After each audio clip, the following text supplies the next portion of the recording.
समय की बात है। हरिपुर गांव में चिंटू नाम का एक गरीब लड़का रहता था। वह अपनी माँ के साथ एक छोटी सी झोपड़ी में रहता था। चिंटू बहुत मेहनती और दयालु था, लेकिन उसकी गरीबी के कारण वह अक्सर भूखा रहता। एक दिन उसकी माँ बीमार पड़ गई।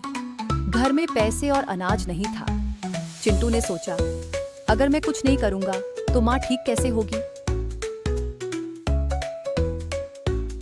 चिंटू काम की तलाश में जंगल की ओर निकल पड़ा। चलते चलते उसने एक बूढ़े आदमी को देखा जो भारी लकड़ी का गट्ठर उठा रहा था। बूढ़ा बहुत परेशान था। बाबा, मैं आपकी मदद कर सकता हूँ, चिंटू ने कहा। तुम सच में मेरी मदद करोगे बेटे? बूढ़े आदमी ने आश्चर्य से पूछा। चिंटू ने गट्ठर उठाया और बूढ़े आदमी के घर तक पहुंचा दिया।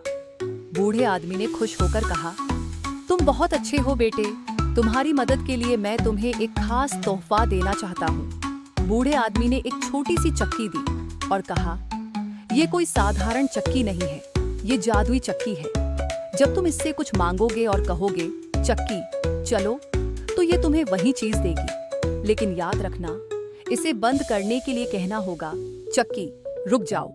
चिंटू ने धन्यवाद दिया और खुशी खुशी अपने घर लौट आया। घर पहुंचकर चिंटू ने चक्की को आजमाया।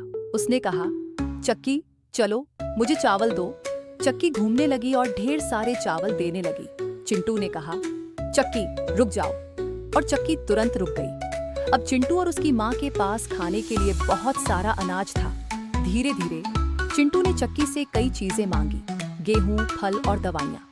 उनकी जिंदगी बदल गई। चिंटू का एक पड़ोसी नंदू बहुत लालची था।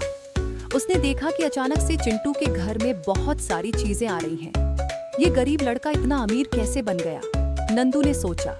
एक रात नंदू चुपके से चिंटू के घर में घुसा और जादुई चक्की चुरा ली। अब ये चक्की मेरी होगी, उसने सोचा। अपने घर जाकर नंदू ने कहा, चक्की चलो, मुझे सोना दो। चक्की घूमने लगी और सोने के सिक्के गिराने लगी। नंदू बहुत खुश हुआ, लेकिन उसने चक्की को बंद करने का मंत्र नहीं सुना था। चक्की लगातार घूमती रही और सोना गिराती रही। जल्दी ही पूरा घर सोने से भर गया। नंदू डर गया। अब रुको, बंद हो जाओ, उसने चिल्लाया। लेकिन चक्की नहीं रुकी। आखिरकार चिंटू को बुलाया गया। चिंटू ने कहा, चक्की रुक जाओ, और चक्की रुक गई। चिंटू ने नंदू से कहा, लालच हमेशा नुकसान करता है। अगर तुमने ईमानदारी से मदद मांगी होती तो मैं खुद चक्की तुम्हें दे देता। नंदू ने माफी मांगी और चिंटू ने उसे माफ कर दिया। अब नंदू भी समझ गया कि लालच से कुछ नहीं मिलता।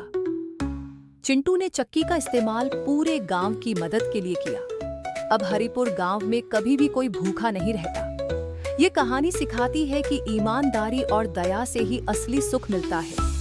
लालच और धोखा हमें केवल मुसीबत में डालते हैं। हमेशा दूसरों की मदद करो और मिल बांटकर खुश रहो। Thank you for watching Babu Shona. Please like, share and subscribe. Bye bye.